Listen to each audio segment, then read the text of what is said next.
सच तो यही है कि यदि संघ के स्वयंसेवक न होते तो इतनी आसानी से न रमजान के रोजे पूरे हो पाते और न जैनियों का प्रयूषण पर्व ही संपन्न हो पाता। ये बात अगस्त में मोरबी गुजरात की है। विश्व की सबसे भीषण आपदाओं में से एक मोरबी जल प्रलय में जो जीवित बच गए, उन लोगों को बचाने, मृतकों के शवों का अंतिम संस्कार करने जैसे दुरूह कार्य कर रहे स्वयंसेवकों ने इन सब के बीच दोनों समुदायों को व्रत के नियमों के अनुसार शाम से पहले भोजन करवाकर सेवा की अनूठी परंपरा कायम की। Guinness book of world record में सबसे भीषण आपदाओं में से एक मच्छू जल प्रलय में 25,000 लोग मारे गए थे। 11 अगस्त को हुई अभूतपूर्व वर्षा के चलते जब बांध के सभी द्वार खोलने पड़े तो मोरबी में साक्षात प्रलय का दृश्य साकार हो उठा। महज 20 मिनट में मोरबी शहर 12 से 30 फीट पानी में डूब गया। पानी उतरते ही चारों ओर फैली मिट्टी, कीचड़ और मलबे के बीच हजारों की संख्या में मानव शव। दूर दूर तक बस यही नजारा था। राष्ट्रीय स्वयंसेवक संघ के तत्कालीन सरकार्यवाह प्रोफेसर राजेंद्र सिंह के आह्वान पर देश भर से स्वयंसेवक मोरबी पहुंचने लगे। मृतकों के अंतिम संस्कार, चिकित्सा सेवा, भोजन वितरण, अस्थायी आवास की व्यवस्था, इन सबको करने के लिए बड़ी संख्या में प्रशिक्षित और समर्पित कार्यकर्ताओं की आवश्यकता थी। ऐसे में सरकार के साथ कंधे से कंधा मिलाकर स्वयंसेवकों ने मोर्चा संभाल लिया। वर्तमान प्रधानमंत्री श्री नरेंद्र मोदी उस समय राष्ट्रीय स्वयंसेवक संघ के प्रचारक थे और चेन्नई में नानाजी देशमुख के साथ थे। सूचना मिलते ही वे मोरबी पहुंचकर सहायता कार्यों में जुट गए।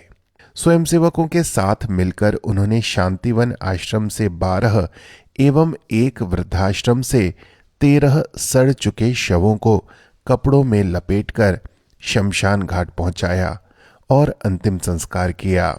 उन दिनों वडोदरा के विभाग प्रचारक का दायित्व संभाल रहे 29 वर्षीय नरेंद्र मोदी 50 दिन तक चले इस संपूर्ण अभियान का महत्वपूर्ण हिस्सा रहे। कितना अद्भुत प्रबंधन कौशल था कि 12 अगस्त दोपहर 1 बजे यानी कि दुर्घटना के 24 घंटे से भी कम समय में स्वयंसेवकों का पहला जत्था मोरबी पहुंच चुका था। तत्कालीन संघचालक पी.डी. दोषी की अध्यक्षता में स्वयंसेवकों ने उसी दिन पूर्व पीड़ित सहायता समिति का गठन कर कार्य आरंभ कर दिया। समिति के माध्यम से 10 सहायता केंद्र खोले गए। मोरबी शहर एवं दुर्गम इलाकों में रहने वाले 14,000 लोगों को अनाज बांटा गया। इतना ही नहीं, जरूरत की वस्तुएं, कपड़े, बर्तन, मोमबत्ती, माचिस के पैकेट भी बांटे गए। मोरबी एवं आसपास के प्रभावित क्षेत्रों में देश भर से डॉक्टर स्वयंसेवक वहां पहुंचे व निशुल्क मेडिकल डिस्पेंसरी चलाई, जिसमें प्रतिदिन 700 मरीजों को लाभ मिला। ऐसा कोई मोर्चा नहीं था जहां स्वयंसेवक नहीं डटे हुए थे। महज 24 घंटे के भीतर राजकोट में सड़क संपर्क बहाल करने में उन्होंने बहुत बड़ी भूमिका निभाई। 25 अगस्त 1989 के अपने संपादकीय में हिंदुस्तान टाइम्स ने लिखा, राष्ट्रीय स्वयंसेवक संघ ने एक ज्वलंत उदाहरण प्रस्तुत किया है कि आपदा की घड़ी में स्वैच्छिक अभिकरण से क्या किया जा सकता है। इतिहास गवाह है, पीड़ितों की तत्कालीन मदद के बाद पुनर्वास में भी संगठन पीछे नहीं रहा। मोरबी में कल्याण नगर और वर्धमान नगर को बसाने के लिए आंध्र प्रदेश से मजदूर बुलाए गए।